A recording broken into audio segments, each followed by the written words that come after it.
नमस्कार दोस्तों, कैसे हैं आप? उम्मीद है अच्छे ही होंगे। दोस्तों, हमारे आज के चैप्टर का टाइटल है the snake and the mirror. तो दोस्तों, ये चैप्टर स्टार्ट होता है राइटर से, जो कि एक डॉक्टर था। वो एक होम्योपैथिक चिकित्सक था। एक बार वह अपनी कक्षा में सांपों के विषय में पढ़ा रहा था और सांपों के विषय में पढ़ाते हुए अचानक उसके जहन में अपनी जवानी की एक कहानी याद आ गई और उसने वह कहानी अपने बच्चों को सुनानी शुरू करी। उसने सुनाना शुरू किया। गर्मियों की एक गर्म रात थी। लगभग 10 बजे थे। उसने रेस्टोरेंट में खाना खाया और अपने कमरे में वापस आ गया। जैसे ही उसने दरवाज़ा खोला तो उसने कुछ शोर सुना। आवाज़ जानी पहचानी थी।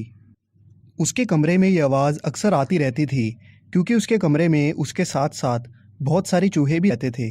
डॉक्टर ने माचिस निकाली और मेज पर रखा मिट्टी के तेल का एक दिया जला दिया। घर में बिजली नहीं थी। ये किराए का एक छोटा सा कमरा था, क्योंकि डॉक्टर ने उस समय चिकित्सा अभ्यास लगभग शुरू ही किया था और उस समय उसकी कमाई बहुत कम थी। कुछ कुर्तों व धोतियों के साथ ही उसके पास एकमात्र सिर्फ काला कोट था, जो वह उस समय पहना करता था। उसने अपना काला कोट, सफ़ेद कुर्ता और बनियान, जो कि बहुत ही गंदे थे, उन्हें उतारा और खूंटी पर टांग दिया। उसके कमरे में 2 खिड़कियां थीं। वो खिड़कियां उसने खोल दी। यह एक बाहरी कमरा था, जिसकी एक दीवार खुले आंगन के सामने पड़ती थी। वहाँ कोई पक्की छत नहीं थी। उसकी छत पर अक्सर चूहे आते जाते रहते थे। उसने अपना बिस्तर लगाया और दीवार के निकट उसे खींच लिया। अब वह अपने बिस्तर पर लेट गया, लेकिन उसे सोने में कठिनाई हो रही थी और वह सो नहीं पाया। वह उठा और थोड़ी ताज़ी हवा लेने के लिए बरामदे में आ गया, लेकिन उस रात हवा भी नहीं चल रही थी। इसीलिए उसने कमरे में वापस आने का फ़ैसला किया। अब वह अपने कमरे में वापस आ गया और कुर्सी पर बैठ गया। उसने अपनी मेज़ के नीचे रखे बक्से को खोला और मैटीरिया मेडिका नामक एक किताब निकाली। उसने इसे उसी मेज पर खोला जिस पर लैंप और एक बड़ा शीशा रखा हुआ था। शीशे के पास एक छोटी कंघी रखी हुई थी। उसने शीशे पर एक नज़र डाली। उन दिनों वह अपनी सुंदरता का एक बहुत बड़ा प्रशंसक हुआ करता था और अपने आप को सुंदर दिखाने के लिए हर संभव कोशिश किया करता था। वह अविवाहित था और एक डॉक्टर भी था। उसे लगता था कि कहीं पे भी वो जाए तो अपनी उपस्थिति को अनुभव कराए। उसने कंघी उठाई और अपने बालों में कंघी की तथा मांग को एक साइड किया, ताकि ये सीधी और साफ लगे। लेकिन अचानक छत से आने वाली आवाज़ उसे दोबारा सुनाई दी। अब उसने अपने चेहरे को शीशे में देखा और एक महत्वपूर्ण निर्णय लिया। उसने कहा, मैं अब डेली शेव करूँगा और सुंदर दिखने के लिए पतली पतली मूछें भी रखूँगा। आखिरकार मैं एक बैचलर जो हूँ और साथ साथ एक डॉक्टर भी हूँ। वह शीशे में देखकर फिर मुस्कुराया। ये एक आकर्षक मुस्कान थी और फिर उसने एक धरती हिला देने वाला निर्णय लिया।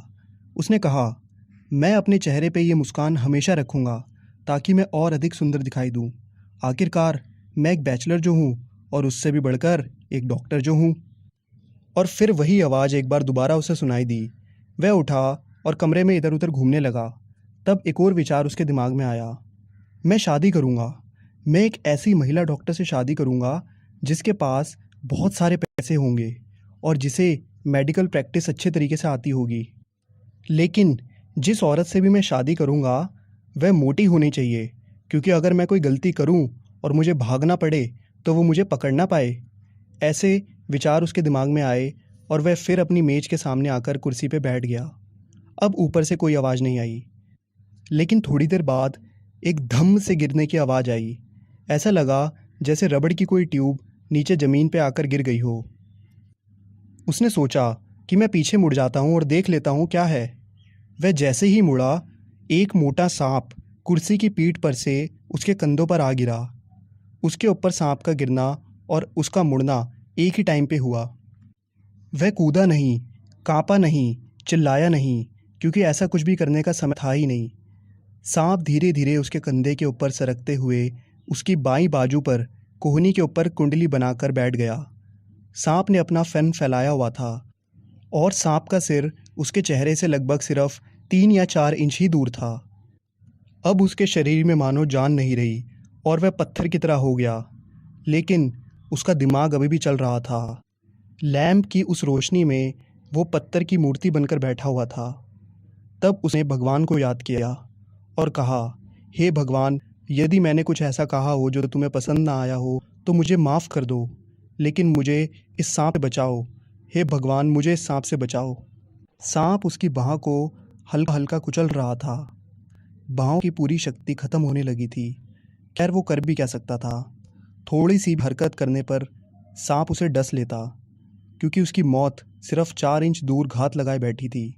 यदि सांप ने उसे काट लिया तो वह कौन सी दवा थी जो उसे बचाएगी, ये भी उसे नहीं पता था, क्योंकि ऐसी कोई दवा उसके कमरे में थी ही नहीं। अब उसे याद आने लगा कि वह केवल एक बलहीन, मूर्ख और बेवकूफ़ डॉक्टर था। वह अपने खतरे को भूल गया और खुद पर ही धीरे से मुस्कुराया। ऐसा लगा जैसे भगवान ने उसकी प्रशंसा की। अब सांप ने अपना सिर धीरे धीरे घुमा लिया। उसने शीशे में अपनी परछाई देखी। सांप अपने आप को शीशे में देख रहा था। वह अपनी सुंदरता को निहार रहा था। लेकिन डॉक्टर को कुछ समझ नहीं आ रहा था। उसे ये भी नहीं पता था कि ये सांप नर था या मादा, और ना ही वह कभी इसे जान पाएगा, क्योंकि सांप ने उसकी बाह से स्वयं को खोला और धीरे से उसकी गोद में लुढ़क गया। वहाँ से रेंग कर वह एक मेज पर चढ़ गया और शीशे की ओर चला गया। शायद वह शीशे में अपनी परछाई को पास से देखकर आनंद लेना चाहता था। अब डॉक्टर, जो कि एक पत्थर बनी मूरत था, उसके अंदर जान आने लगी। डॉक्टर के लिए यही मौका था। वह बड़े धीरे धीरे से कुर्सी से उठा और एकदम से घर के बाहर भाग गया। वह तब तक भागा जब तक कि वह अपने मित्र के घर नहीं पहुंचा। जैसे ही वह उसके घर पहुंचा, वहां पर उसने फटाफट अपने कपड़े उतारे, पूरे शरीर पर तेल लगाया और स्नान कर लिया। उस रात वो वापस अपने घर नहीं गया। उसने निर्णय ले लिया था कि वह अब और दिन इस घर में नहीं रुकेगा, और उसने घर बदलने का फैसला किया। लेकिन जैसे ही वह अपने पहले वाले घर में सामान लेने के आया, वह देखकर हैरान हो गया कि उसके कमरे में कोई सामान नहीं बचा था, क्योंकि पिछली रात को ही कोई चोर आकर उस घर की सारी वस्तुएं ले गया था। चोर ने अंतिम रूप से उसको बेइज्जत करने लिए एक चीज़ छोड़ दी थी, और वह थी उस डॉक्टर की गंदी बनियान। डॉक्टर ने कहा, वह कमीना इस गंदी बनियान को क्यों छोड़कर चला गया? ले जाता, साबुन पानी से धोकर इसका प्रयोग कर लेता। अब डॉक्टर ने अपनी कहानी समाप्त करी। लेकिन एक बात जो थी, डॉक्टर के कमरे में उस दिन सांप का कोई नामो निशान नज़र नहीं आया।